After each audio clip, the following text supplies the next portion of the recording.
On parle d'architecture humaine comme d'un schéma logique. Même si t'imagines l'égalité parfaite, miroir symétrique. Quand la mission pèse, quand la tâche est épique, la nécessité trace des lignes, dessine un trafic. Supervision, coordination, vérification en boucle. Tout projet consistant réclame des tours de contrôle. Pas de troupeau qui recule. Tout le monde peut rêver faire la même chose, mais la pratique bouscule. Différenciation de fonctions, de tâches, la logique modulaire s'accumule. Plus la complexité augmente, plus il faut un niveau directeur. Pas par désir de pouvoir, mais par besoin de capteurs.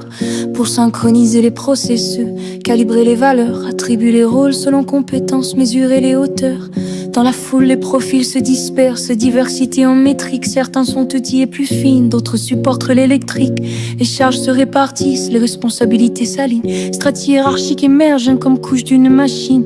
La hiérarchie n'est pas une idéologie pudique ou froide, c'est une topologie fonctionnelle, une carte, une méthode contestée par l'utopie holistique qui veut tout aplatir. Mais l'uniforme aux auteurs peut faire le système faiblir. Accepte la nécessité puis optimise la sélection. Place les bonnes personnes au bon point de tension. Rationalise les critères, mesure, compare, teste. Évite d'offrir le levier à ceux qui n'ont pas la veste. Pas d'adoration du sommet, juste de la compétence en charge. Conjugue pouvoir et maîtrise, limite la marge. Construit des garde-fous, audit, transparence, agoré du mic. Pour que l'autorité soit compétence, pas isolant politique. La structure née de la fonction, c'est une loi, pas un dogme. Dirige pour ordonner, pour rendre le tout cohérent. Ergonomique, si tu veux que la machine marche, donne-lui un pilote réel. La hiérarchie bien choisie, c'est le compas dans le ciel. Conjugue pouvoir et maîtrise.